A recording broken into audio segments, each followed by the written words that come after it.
So today we're going to talk about green manure crops.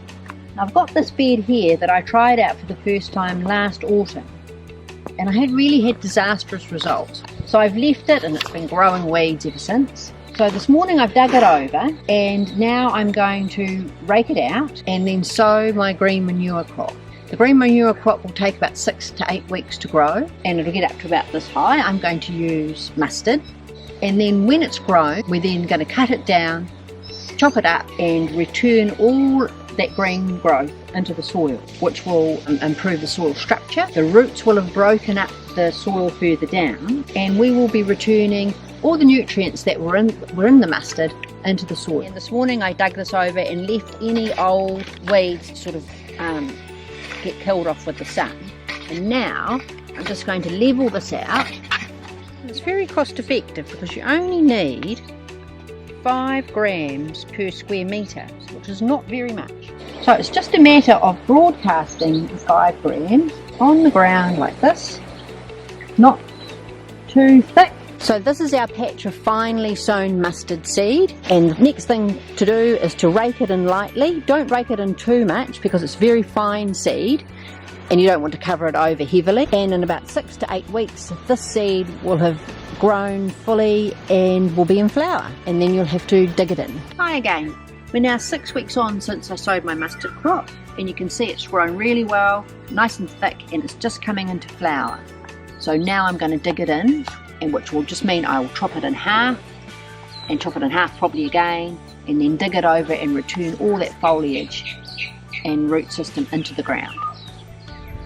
Today we're back in my vegetable garden, and I've got along our local organic gardener Joanne to tell us a little bit more about organic gardening and how to use green manure crops. So very soon my zinnias are going to come out, but previously in here I've had in past years brassicas. So we'll just ask Joanne what we should be doing and which crops would be best for my garden. Well, because you've already had brassicas in this area of garden, you would probably want to go with something like lupin. Lupin's in the legume family, so it would make up part of your crop rotation. And the lupin would also help to introduce nitrogen into the soil. Lupin introduces nitrogen to the soil through, as you can see, the nodules, and that is where the nitrogen comes into the soil. My garden is raised, as you can see, but underneath is really heavy clay, so I'm hoping that the introduction of the green crop will help break up the clay underneath. What happens when you're adding a green crop is it not only protects your soil structure and also the nutrients that are already in your soil, but also it adds nutrients through carbon. And that's done because you're turning in the green matter into the soil. And so that will help improve the soil structure as well as adding those nutrients that you want. You also have other green crops, and they also do different types of nutrients introducing into the soil as well. So if you put something like mustard into the soil, it helps kill soil pathogens, so things like wireworm, nematodes. If you're doing crops in a greenhouse, it helps sterilise the soil. So mustard's quite a good crop for that. Obviously it's in the brassica family, so you need to think about your crop rotations. And then finally we've got the mixed green crop, and that's got a mix of the mustard, the oats and the lupin, and that's a good general purpose crop. It'll help introduce that organic matter, which is the carbon, into the soil. It'll help give you that soil cleansing ability, the nitrogen through the lupin, and the oats will help with the green matter.